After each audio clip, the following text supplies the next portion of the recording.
இன்றைக்கி நான் உங்ககிட்ட அறிமுகப்படுத்த போகிற புத்தகம் திருப்பூரை சேர்ந்த எழுத்தாளர் தங்கம் ரமேஷ் எழுதின சிந்து தமிழ் பானை எழுத்தும் பனவோலை எழுத்தும் அப்படின்னு ஒரு அழகான தமிழர்களுடைய கலாச்சாரம், அதனுடைய தொன்மை, கீழடியில் கண்டுபிடிக்கப்பட்டது, நடுகள் பற்றியெல்லாம் இந்த புத்தகத்தில் அழகாக எழுதியிருக்காங்க.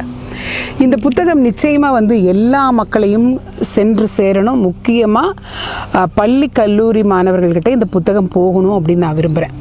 ஏன்னு கேட்டிங்கன்னா, இவங்க ஒவ்வொரு விஷயங்களையும் அதை பழைய சங்க இலக்கிய காலத்தில் இருக்கக்கூடிய அகநானூறு, புறநானூறு, பதிற்று பத்தினி அதில் இருந்தெல்லாம் எடுத்து மேற்கோட்காட்டி சிறப்பாக ரொம்ப அழகாக எழுதியிருக்காங்க. ரொம்ப நல்ல ஒரு புத்தகமாக இது இருக்குது. இது நிச்சயமாக எல்லா மக்களையும் சென்றடையணும். இதை நிறைய பேர் வாங்கி வாசிக்கணும். இதை புத்தகாலயம் வெளியிட்டிருக்காங்க. இந்த புத்தகத்தில் என்ன இருக்குது அப்படின்னு பார்த்தீங்கன்னா, நம்ம கீழடியில் இப்போது சமீப காலங்களில் கீழடியில் அகழ்வாராய்ச்சி செய்து கீழடியில் நம்மளுடைய தமிழர்களுடைய தொன்மையை பற்றி அங்கே கிடைத்திருக்கக்கூடிய அந்த நாகரிக வரலாற்று சான்றிதழ்கள் அன்னைக்கே நம்ம தமிழர்கள் எந்த அளவுக்கு படிப்புலையாகட்டும், அவங்களுடைய குடும்ப வாழ்க்கையிலேயாகட்டும், வானியல் பார்த்து சொல்கிற விஷயங்களாகட்டும் எல்லாத்துலேயும் தேர்ச்சி பெற்றிருந்தாங்க. அப்படிங்கிறதுக்கு அந்த கீழடி வரலாற்று சான்று ஒரு மிகப்பெரிய ஒரு சான்றாக இருக்குது. அதுபோல் எத்தனையோ இடங்களில் வரலாற்று பதிவுகளை எல்லாம் இன்றைக்கி தோண்டி எடுத்து தமிழர்களுடைய அந்த பாரம்பரியமான விஷயங்களை வெளியில் கொண்டு போயிட்டுருக்காங்க. தமிழர்கள் அப்படின்னாவே அவங்களுக்கு ஜாதியோ மதமோ கிடையாது. அவங்க ஒரு இனம், அவ்வளோதான். அவங்களுக்குள்ள இந்த ஜாதி இந்த மதம் அப்படிங்கிறதே கிடையாது. அப்படிங்கிறது நிறைய நூல்களில் படித்து தெரிஞ்சுக்கிட்டே வந்துட்டுருக்கிறேன். இவங்க இந்த புத்தகத்திலையும் அதை தங்கம் ரமேஷ் அவர்கள் அழகாக பதிகிறாங்க. இதில் பார்த்திங்கன்னா ஃபஸ்ட்டு எடுக்கும்போதே நம்ம கீழடியில் கிடைச்சிருக்கக்கூடிய அந்த மட்பாண்டங்கள்லாம் இருக்குது இல்லைங்களா, மண்ணால் உருவாக்கப்பட்ட பாத்திர பண்டங்கள் எல்லாம். அதில் பார்த்திங்கன்னா ஒரு வகையான பூச்சி இருக்குது, சிவப்பு கருப்பு நிறத்தில் ஒரு பூச்சி இருக்குது. அந்த பூச்சி இவங்க என்ன சொல்கிறாங்க அப்படின்னா, நானோ கார்பன் மெத்தடில் தான் அது அமைஞ்சிருக்கு அப்படிங்கிறாங்க. அப்போது நானோ கார்பன்கிறது 1993 கையில் எடுக்கப்பட்ட ஒரு விஷயம். அது அப்படின்னு ஆனால் 2600 ஆண்டுகளுக்கு முன்னாடியே அப்படி ஒரு அழகான விஷயத்தை நம்மளுடைய தமிழர்கள் செய்திருக்காங்க. அப்படிங்கிறதுக்கு நிறைய தரவுகளையும் புகைப்படங்களையும் இந்த புத்தகத்தில் தங்கம் ரமேஷ் கொடுத்துருக்காங்க. இந்த புத்தகத்தை படிக்க ரொம்ப வியப்பாக இருக்குது. ஏன்னா புறநானூற்று சான்றுகள், அந்த பாடல்களை எல்லாம் வச்சு எடுத்து எழுதி அழகாக இதை கொடுத்துருக்காங்க. எங்கேயுமே நம்ம இந்த புத்தகத்தில் ஒரு குறை கண்டுபிடிக்க முடியாது. ஏன்னா உண்மையான நாகரிக வரலாற்று சான்றுகள் என்ன, அதுக்கு அந்த இடத்துல கண்டுபிடிச்சிருக்கக்கூடிய பொருட்களுடைய நிலவரங்கள் என்ன, அது எப்படி அந்த காலத்தில் வாழ்ந்தாங்க அப்படிங்கிறதுக்கு கீழடியை நேரில் போய் பார்த்த எல்லாருக்குமே தெரியும் அங்கே எத்தனை வரலாற்று சான்றுகள் நம்ம கண்ணு முன்னாடி இருக்குது அப்படின்னு. அப்போ பார்த்தீங்கன்னா ஒரு 2600 ஆண்டுகளுக்கு முன்னாடி வாழ்ந்த அந்த தமிழ் கலாச்சாரத்தில் எல்லா சுதந்திரமும் இருந்திருக்குது. படிப்பறிவு நிறைந்தவர்களாக இருந்திருக்காங்க, எழுத்து சுதந்திரம் இருந்தவர்களாக இருந்திருக்காங்க. அவங்களுடைய ஒவ்வொரு செயலும், அந்த ஒரு டேம் கட்டியிருக்கிற மெத்தட் ஒன்று அங்கே பண்ணியிருப்பாங்க, ஒரு மாடல் வச்சுருப்பாங்க. அதெல்லாம் பார்த்து வியந்திருக்கிறேன். அங்கே பயன்படுத்தப்பட்டிருந்த அந்த செங்கல் அந்த காலத்தில் கொஞ்சம் அகலமாக பெருசாக, அந்த போல விஷயங்கள்லாம் இருக்கும்போது இவங்களும் இந்த இதில் சில புறநானூற்று பாடல்களை எல்லாம் எடுத்து வச்சு இவங்க சொல்கிறாங்க. இதில் கபிலர் சொல்கிறாராமா, ஒரு நம்மளுடைய இந்த நானோ கார்பன் அந்த பாத்திர பண்டங்கள் எல்லாம் அது எவ்வளோ அழகாக செதுக்கி அந்த உட்பூச்சு பூசப்பட்டு இருந்தது அப்படிங்கிறதுக்காக அந்த பெரிய பெரிய குடங்கள் மாதிரியெல்லாம் வச்சுருந்துருக்காங்க. அந்த குடங்களில் எல்லாம் ஏன் இவ்வளோ பெரிய குடங்கள் எல்லாம் இருந்தது, இந்த குடங்கள் கீழடியில் நிறைய கிடச்சிருக்குது. அப்போ பாருங்கள், இந்த குடங்கள் மூலமாக ஆழிப்பேரலை மிகப்பெரிய வரும்போது இந்த குடங்கள் மூலமாக மனிதர்கள் தப்பி வந்திருக்காங்க அப்படிங்கிறதையும் இவங்க பதிவு பண்ணுறாங்க. நெய்வேலியில் அதை பற்றின ஒரு வரலாற்று கதைகளையும் நான் கேட்டிருக்கேன் அப்படின்னு வந்து சொல்லியிருக்காங்க. அதுக்கான சான்றுகளையும் வைக்கிறாங்க இவங்க. அப்போது ஒரு விஷயத்தையும் தங்கம் ரமேஷ் வந்து இந்த புத்தகத்தில் வந்து ஆய்வுகளோடையும் சங்க இலக்கியத்தில் இருக்கக்கூடிய சில பாடல்களோடையும் தான் இதை வந்து பொருத்தி அழகாக எழுதியிருக்காங்க. ரொம்ப நல்லா இந்த புத்தகம் இருக்குது. நிறைய ஆய்வுக்கு உட்படுத்தப்பட்டதாக இருக்குது. நிறைய முக்கியமான கருத்துக்களை எல்லாம் நான் இதில் வச்சுக்கிட்டே இருக்கிறேன். ரெண்டாவது இதில் வந்து கேட்குறாங்க, முருகனை வந்து ஏன் சைவமாக்கினோம் அப்படின்னு கேட்குறாங்க. ஆனால் ஆரம்ப காலத்தில் இருந்தே, கல் தோன்றி முன் தோன்ற காலத்தில் இருந்தேனே சொல்லுவாங்க. அப்போ இருந்தே பார்த்திங்கன்னா எல்லாருக்குமே ஒரு நம்பிக்கை என்னன்னா, கடவுள் நம்பிக்கை இல்லாதவங்க கூட அவங்க குடும்பத்தில் கடவுள் நம்பிக்கையோட வழிபாடு செய்கிறத வந்து அவங்க தடை செய்கிறது கிடையாது. அதே மாதிரி இவங்களுடைய குடும்பத்தை வந்து சார்ந்த ஒரு விஷயத்தையுமே எழுதுகிறாங்க. அந்த குலதெய்வ வழிபாடு அதெல்லாம் இருக்கும் இல்லைங்களா. இப்போது இவருடைய கணவருக்கு வந்து வயிற்றில் அவங்க இருக்கும்போதே தகப்பனார் இறந்துடுறாங்க. அப்படிங்கும்போது அந்த வழியாக வந்து என்னுடைய தகப்பன் வாழ்ந்த இடம், என்னுடைய தகப்பன் கால் வைத்த இடம், என்னுடைய தகப்பன் நடந்த இடம் அப்படிங்கிற மாதிரியான வரலாற்று சான்றுகள் எல்லாம் அவங்க பழைய வீடுகள்லையும் அந்த ஊர்கள்லையும் இருக்கும்போது, இன்னைக்கு நான் வர்றேன், நாளைக்கு என்னோட பேரன் வர்றேன் அப்படிங்கும்போது 3 தலைமுறைக்கு ஒரு முறை வந்து அந்த வீட்டில் இருக்கிற பெரியவங்களுடைய பெயர் வந்து எடுத்து அடுத்ததாக பிறக்கக்கூடிய இதில் வந்து அந்த குழந்தைங்களுக்கு பெயர் வைப்பாங்க. இப்போ வேணால் நாகரீக காலத்தில் நம்ம வந்து தமிழ் பெயர்களை வைக்கிறதுக்கு ரொம்ப யோசிக்கிறோம். ஆனால் அப்போல்லாம் அப்படி கிடையாது. ஒரு எங்கள் குடும்பத்திலேயே கூட இருக்குது, சுப்பிரமணியம் அப்படிங்கிற பேரை வந்து தொடர்ந்து வச்சுக்கிட்டே வருவாங்க. ஏன்னு கேட்டிங்கன்னா நிறைய முருகர் மேலே தான் அதிக வழிபாடு செய்திருப்பாங்க. முருகருக்கு வந்து பார்த்திங்கன்னா அசைவ உணவுகள் படைக்கப்பட்டு தான் வந்து முதல்ல வழிபாடு செஞ்சுருக்கோம் அப்படிங்கிறதுக்கு இவங்க நிறைய சங்க இலக்கிய பாடல்களையே எடுத்து இது பண்ணுறாங்க. அதில் ஒரு இது நான் சொல்கிறேன் பாருங்க, தோப்பி கல்லோடு துருவு பலி கொடுக்கும் அப்படின்னு அகநானூரில் 39வது பாடலில் இருக்குது அப்படிங்கிறாங்க. அப்படின்னா அதே மாதிரி இன்னொரு பாடல் குறுந்தொகையில் இருந்தும் எடுத்திருக்காங்க. 253வது பாடல், மறிக்குறல் அறுத்து திணைப்பிறப்பி இச்செயலாற்று செல்லாற்று கவலை பள்ளியங்கரக்கன்னு எழுதியிருக்காங்க. அதாவது ஆட்டுக்குட்டியை குரல் வலை அறுத்து அதோட ரத்தத்தில் வந்து திணையை தூவி ஓடுகின்ற ஆற்றுக்கு நடுவில் மணல் மேட்டில் இசைக்கருவிகள்லாம் முழங்குற அளவுக்கு அந்த ஓடுகிற ஆற்றுக்கு நடுவில் ஒரு மணல் மேட்டு மேலே வச்சு வழிபாடு செய்வாங்களாம். இந்த மாதிரி ஒரு வழிபாடு வந்து ஐயம்பாளையத்தில், இங்கே பக்கத்தில் இருக்கக்கூடிய ஐயம்பாளையத்தில் நடந்திருக்குது அப்படிங்கிறாங்க. அதே மாதிரி சிவராத்திரி தொடங்கி அந்த 3 நாட்கள் தொடர்ந்து அந்த விழா நடைபெறும் அப்படின்னு போட்டிருக்காங்க. இதை வந்து பாரி வேட்டை என்று பழி கொடுக்கிறது அப்படின்னு சொல்லுவாங்களாம். இந்த மாதிரியெல்லாம் சில விஷயங்கள் வந்து மரபு வழியாக வந்தது எல்லாம் நானும் கேள்விப்பட்டிருக்கேன், நிறைய புத்தகங்கள்லையும் படிச்சிருக்கிறேன். இந்த பலி கொடுக்கறதுல கூட எத்தனை வகை இருக்குன்னு இதில் சொல்கிறாங்க. அதாவது முருகனுக்கு வந்து கொடுக்கப்பட்டதெல்லாம் சூல் பலி அப்படிங்கிறாங்க. நரபலி, நவகண்டம், கோழி, ஆடு, எருமை பலி, சூல் பலின்னு இப்படி நிறைய பலி கொடுக்கறது இருக்குது அப்படிங்கிறாங்க. பொள்ளாச்சி மாசாணியம்மன் கோயிலில் கூட சூல் பலி கொடுக்கப்பட்ட அந்த பெண் தெய்வம் தான் அவங்க அப்படின்னு சொல்கிறாங்க. அதாவது நடுராத்திரி 12 மணி அளவில் நிறை மாதம் இருக்கக்கூடிய ஒரு ஆட்டை பிடிச்சிட்டு வந்து அந்த ஆட்டினுடைய வயிற்றை கிழித்து அதில் இருக்கக்கூடிய அந்த கன்று குட்டியை எடுத்து வந்து படையலாக வைக்கிறது அப்படிங்கிறாங்க. அப்போது அந்த குட்டியும் இறந்துடும், அந்த தாயும் இறந்துடுது. இது வந்து நம்ம படிக்கும்போது நம்மளுக்கு கொஞ்சம் வேதனையாக இருந்தாலும் இது ஏன் வந்து இந்த மாதிரி ஒரு நடைமுறை இருந்தது அப்படிங்கிறது அகநானூரில் இருக்கக்கூடிய 292வது பாட்டில் தாய் முலை பெற மறி கொலைப்படுதல் வேண்டி அப்படிங்கிற வரியின் மூலமாக இதை வந்து இவங்க அழகாக எடுத்து இது பண்ணுறாங்க. பழங்காலத்தில் என்னவா நினச்சிருந்துருக்காங்கன்னா, ஒரு உயிர் பிரியும் போது ஏதோ ஒரு நல்லது வந்து அவங்களுடைய அந்த குடும்பத்துக்கும் குலத்துக்கும் நடந்ததாக வந்து நினச்சிருக்காங்க அப்படின்னு சொல்லி இது பண்ணுறாங்க. அதில் கண்ணப்பர் வந்து மாமிசம் படைச்சதும் சிவனுக்கு படைச்சதும் இந்த மாதிரி துருவு அப்படின்னு சொல்லக்கூடிய இந்த முறையில் முருகனுக்கு படைச்சதும் இப்படியாகத்தான் இருக்கணும். அப்படிங்கும்போது தமிழ் மரபுக்கு ஜாதி இல்லை, மதம் இல்லை, அது ஒரு இனம் அப்படின்னு அழகாக இந்த 2வது பிரிவில் சொல்கிறாங்க. அதுக்கப்புறம் சிந்துச்சமவெளி நம்ம கீழடியில் வந்து ஒரு 4 அங்குல உயரம் உள்ள ஒரு பெண் சிலை கிடைச்சிருக்குது. அந்த சிலை வந்து பார்த்திங்கன்னா இடது கையை இடுப்பில் வச்சு வலது கையை தன்னுடைய தொடையில் வச்சுருக்கிற மாதிரி இருக்கும். அந்த பெண்ணுக்கு வந்து ஆடை இருக்காது. ஆடை இல்லாத போது அதை பார்க்கக்கூடிய நம்ம சில பெண்களுக்கு வந்து ஐயோ ஆடை இல்லாமல் இருக்குது அப்படின்னு சொல்லிட்டு அதுக்கு ஆடை எதாவது பண்ணலாம் அப்படிங்கிற மாதிரி ஆடை போடுறது, ஒரு கர்ச்சீப் எடுத்து சுற்றுறது, அந்த மாதிரி எல்லாம் இருக்கும். ஆனால் இவங்க அதை வந்து என்ன இதாக சொல்லியிருக்காங்கன்னா, நம்ம பகுதி வந்து ஒரு வெப்பமண்டலமான பகுதி.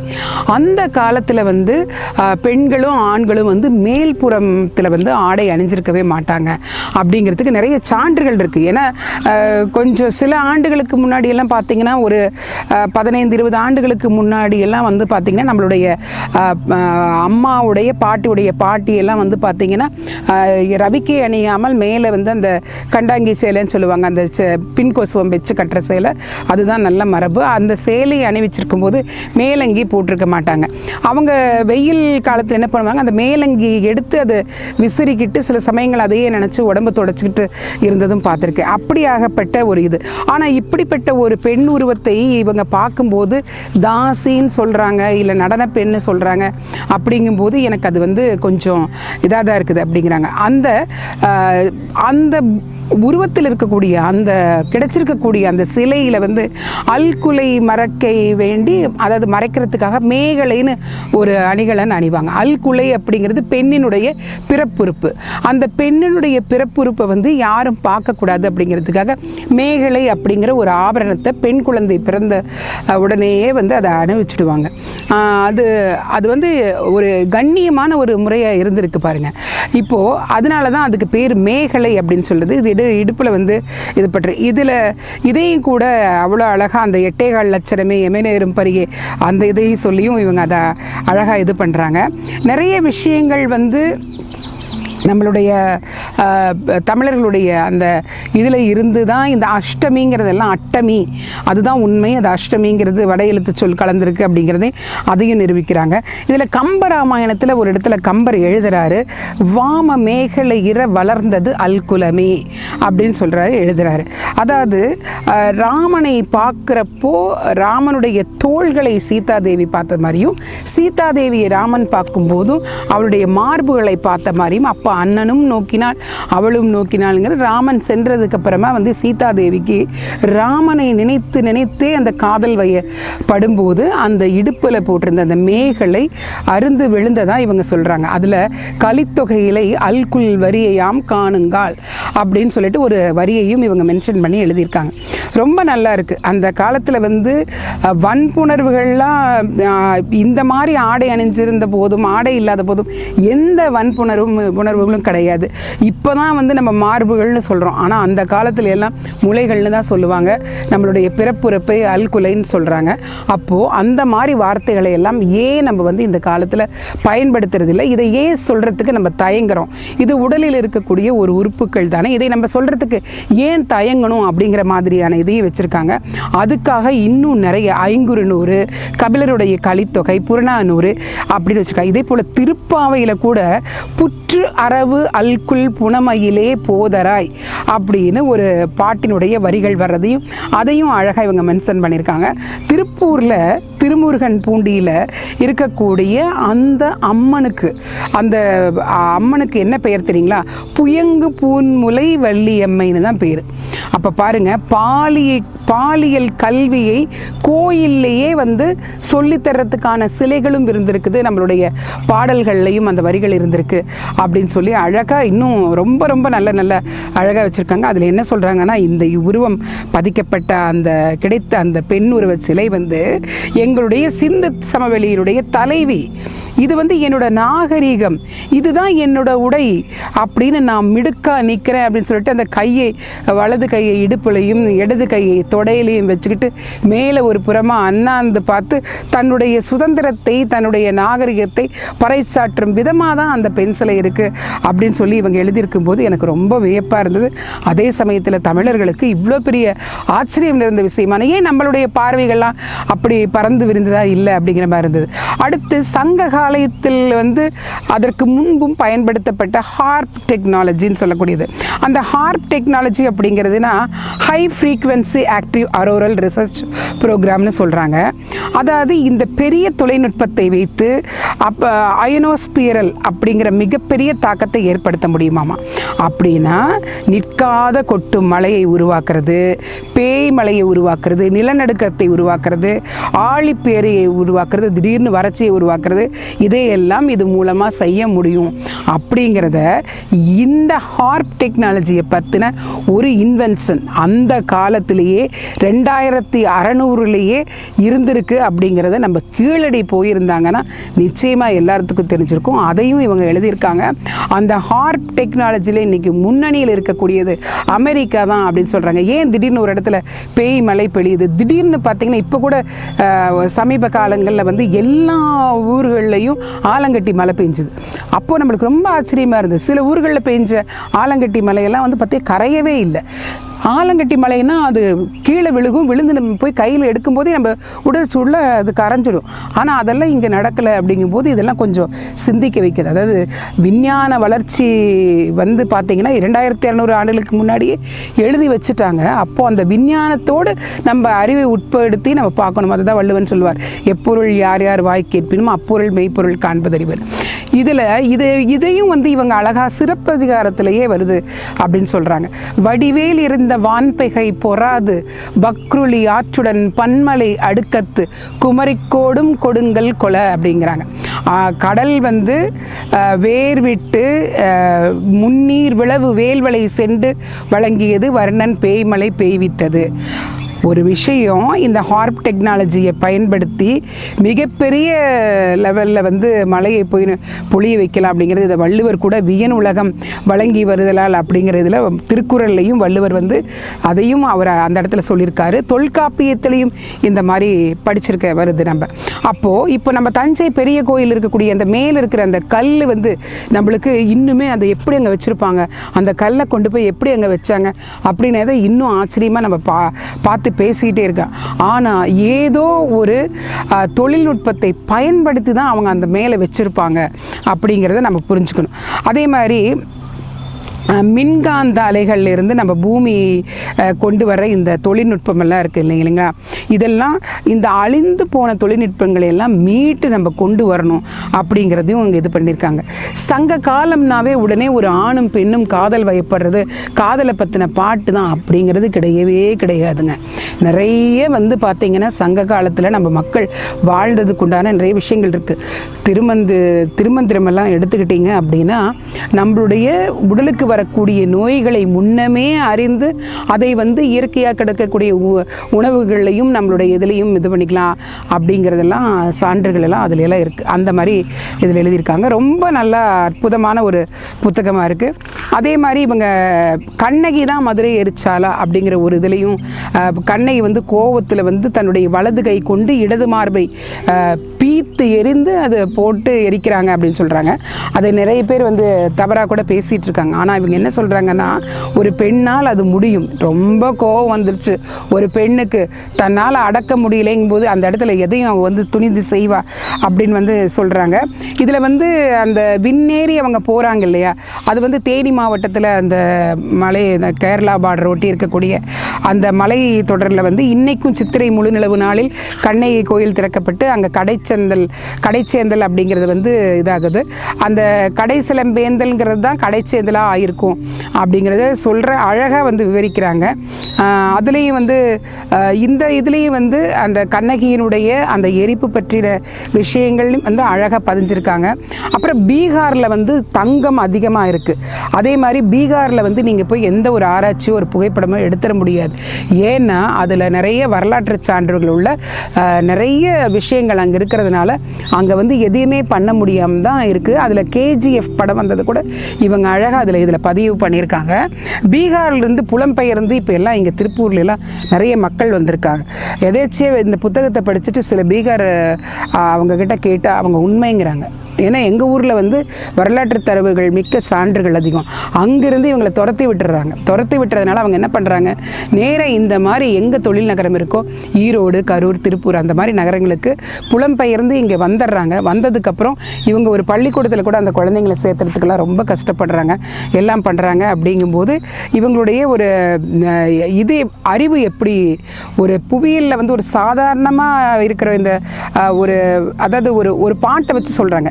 வெண்கோட்டி யானை சோனைப்படியும் பொன்மலி பாடலி பெரியர் பாணனை வாழ்த்தும் அவள் நீ பொன்னான பெருமை பெற்று. அதாவது அவங்க சொல்கிறாங்க, நீ இதை ஒரு பரிசில் கொடுக்க வர அந்த பெண் அந்த ஒரு ஆட்கட்டை சொல்கிறா, நீ வந்து இதை மட்டும் கரெக்டாக என்னுடைய காதலன் வருகையை நீ உறுதிப்படுத்திட்ட அப்படின்னா இந்த தென்பெண்ணை இதையவே நீ வச்சுக்கோ அப்படிங்கிறாங்க. ஏன்னா சோனைன்னு சொன்னால் தூய தமிழில் தங்கமாமா, சோனை ஆறு ஓடும் இந்த பகுதியவே நீ வச்சுக்கோ அப்படின்னு சொல்கிறாங்கன்னா அந்த தங்க ஆறு ஓடிட்டு இருக்கு அப்படிங்கிறத அதை வந்து இதில் அழகாக மென்ஷன் பண்ணியிருக்காங்க. நிறைய அந்த ஒவ்வொரு பாடல்களையும் வச்சு எடுத்துக்காட்டிருக்காங்க. அப்புறம் தேரல் மது, தேரல் அப்படின்னு சொன்னால் இந்த நம்ம இப்போ எல்லாம் வந்து பார்த்திங்கன்னா விஸ்கி பிராந்தின்னு எதேதோ இதில் போயிட்டுருக்குறோம். ஆனால் இவங்க சொல்லக்கூடிய அந்த தேரல் மது எவ்வளோ நல்லா தயாரிச்சிருப்பாங்க. அதை அந்த காலத்தில் பெண்கள் அதை குடித்திருக்கிறார்கள். அந்த குடிச்சிருக்காங்க, குடிச்சிட்டு அது உடலுக்கு எத்தனை ஆரோக்கியமாக இருந்திருக்கு அப்படின்னு இன்றைக்கி தான் நம்மளுக்கு தெரியுது. நம்ம பனைமரத்திலிருந்து கிடைக்கக்கூடிய அந்த கல்லும் பதநீரும் அந்த தெளிவுங்கிறதெல்லாம் எவ்வளோ ஒரு நல்ல விஷயம் பாருங்கள். இன்றைக்கி ரோட்டில் நம்ம போகும்போது அந்த தெளிவு வாங்கி நொங்கு போட்டு குடிக்கிறோம். குடிக்கும்போது நம்மளுக்கு அது ஒன்றும் போதை ஆகிடுறதில்ல, உடற்சூட்டை எடுத்துருது. ஏன்னா வெப்பமண்டலமான இந்த பகுதிகளில் அது மாதிரி தேரல்கள் எல்லாம் ஊற வைத்து சாப்பிட்ட அந்த பொருட்கள் எல்லாம் வந்து உடலுக்கு நன்மையை விளைவிச்சிருக்குது அப்படின்னு அதை வந்து அந்த வடிகட்டுற அந்த முறையை கூட இதில் அழகாக பதிவு செஞ்சுருக்காங்க. அப்போது ரொம்ப ஆசையாக இருக்குது. ஏன் அந்த ஒரு 2600 ஆண்டுகளுக்கு முன்னாடி நம்ம பயணம் செஞ்சு போய் இதெல்லாம் பார்க்க மாட்டோமா அப்படிங்கிற மாதிரியெல்லாம் இருக்குது. நடுகளில் பற்றி இதில் அழகாக எழுதியிருக்காங்க. அதுக்கப்புறம் மடலேறுதல்னு ஒன்று சொல்கிறாங்க. மடலேறுதல் அப்படிங்கிறது பார்த்திங்கன்னா தான் விரும்பிய பெண்ணை அடைய முடியாத ஆண் என்ன பண்ணுவானா, மடலேறுவானா. அதுக்கு வந்து பார்த்திங்கன்னா அவன் அந்த மடலேறும்போது தலைவன் என்ன பண்ணுறான், சாம்பலை உடம்பு முழுக்க பூசிக்கிட்டு மொட்டே அவிழாத எருக்கம்பூ மாலை எடுத்து அணிஞ்சுக்கிட்டு அவன் வந்து மடல்மா பனை மாடலால் செய்யப்பட்ட விலங்கு உருவத்திற்கு வந்து என்ன பண்ணுறான்னா அதுக்கும் இந்த மாதிரி ஒரு இதை தூவி அதுக்கு கச்சையை அணிவிச்சுட்டு இவன் போய் மயிலர்கள் எல்லாம் எடுத்துகிட்டு போய் மணிகளை எல்லாம் அந்த மணிகளை கொண்டு போய் சத்தம் எழுப்பி இந்த மாதிரி நான் மடலேறுறேன், நீ என்னை திருமணம் செய்துக்க மாட்டேங்கிறேன்னு சொல்லி முதல் தடவை இது பண்ணுவானா. அந்த மடலேறும் அந்த முதல் நிகழ்வுக்கு அந்த பெண்ணு தலையே சாய்க்காட்டியும் பதிலே சொல்லாமல் இருந்தபோது 2வது முறையும் மடலேறி மேலே உயரமான குன்றின் மீது ஏறி குனிந்து அவன் இறந்துடுவான் அப்படின்னு சொல்கிறாங்க. அந்த மடல்மாங்கிறது வந்து யானை உருவமோ அல்லது குதிரை உருவமாவோ இருந்திருக்கலாம். மடலேறிய பின் தலைவி ஏற்றுக்கலை அப்படின்னா மறுமுறையும் மடலேறி அவன் விழுகிறான் அப்படின்னு. இதே வந்து அந்த பெண் என்ன பண்ணுறா, இல்லை அவனுடைய காதலை ஏற்றுக்கக்கூடியதாக இருக்கிறவளாக இருந்தா அப்படின்னா அவள் வந்து வெளியில் வந்து அந்த சொல்கிறா, இந்த மாதிரி நான் அந்த காதலை நான் விரும்பினேன், எனக்கு அந்த திருமணத்தை செய்து வைங்க அப்படின்னு. அப்போது ஊர் பெரியவர்கள் எல்லாம் ஒன்று சேர்ந்து சரி அவனுடைய நல்ல குணங்களை எல்லாம் பாராட்டி அவன் நல்லவனாக இருந்தால் அந்த பெண்ணுக்கு அந்த திருமணம் செஞ்சு வைக்கிறாங்க. அப்போ பாருங்கள், ஒரு பெண் வந்து தான் காதலித்த ஒருவனை பற்றி ஒரு சபை முன்னாடி சொல்லக்கூடிய ஒரு உரிமை இருந்திருக்கு அந்த காலத்தில். பல்லாயிரம் ஆண்டுகளுக்கு முன்னாடி அதை வந்து குடும்பத்தாரும் ஊரார்களும் ஒன்றா பேசி அவனோட சேர்ந்து வாழறதுக்கு உண்டான வழிமுறைகளையும் செய்து வைத்திருக்காங்க அப்படிங்கிறது சொல்கிறாங்க. அதில் மடலேறுதல்னா என்ன அப்படின்னா அதில் திருக்குறளில் கடலென்ன காமம் உழந்தும் மடலேற பெண்ணின் பெருந்தக்கதில் நோனா உடம்பும் உயிரும் மடலேறும் நாணினை நீக்கி நிறுத்து அப்படின்னு 2 குறள்களில் வந்து அழகாக அந்த மடலேறும் இதை பற்றி சொல்கிறாங்க. அதுக்கப்புறம் பார்த்திங்கன்னா சிந்து தமிழ் அந்த சின்னங்களை பற்றியெல்லாம் வந்து அழகாக எழுதியிருக்காங்க. ரொம்ப ஒரு அற்புதமான ஒரு சின்ன புத்தகம் இது. இதில் நிறைய பாடல்கள்லாம் இருக்குது. அப்புறம் இதையே வந்து இவங்க ஒவ்வொரு இந்த கோலங்களை எல்லாம் வரைமுறைப்படுத்தி அந்த கீழடியில் கிடைத்திருக்கக்கூடிய அந்த சின்னங்களை வைத்து அந்த ஒரு இதுவும் வந்து பார்த்திங்கன்னா 12 ராசிகள், நம்ம 12 ராசிகளும் வந்து தான் நம்மளுடைய 12 தமிழ் மாதங்கள். இன்றைக்கி தான் நம்ம அந்த பேர் மாற்றிட்டோம். ஆனால் கேரள மக்கள் வந்து பார்த்திங்கன்னா அந்த 12 ராசிகளுடைய பெயர்களை தான் தங்களுடைய மாதங்களாக வச்சிட்ருக்காங்க அப்படிங்கிறதையும் வரலாற்று தரவாக இதில் சொல்லியிருக்காங்க. இந்த புத்தகம் வந்து பார்த்திங்கன்னா ஒவ்வொரு பள்ளி கல்லூரி மாணவர்களுக்கு போய் இதை சேரணும். ஆராய்ச்சி செய்யக்கூடிய மாணவர்களுக்கும் வந்து இந்த புத்தகம் ரொம்ப உதவிகரமாக இருக்கும் அப்படின்னு இருக்காங்க. என்னுடைய விருப்பமும் அதுதான்.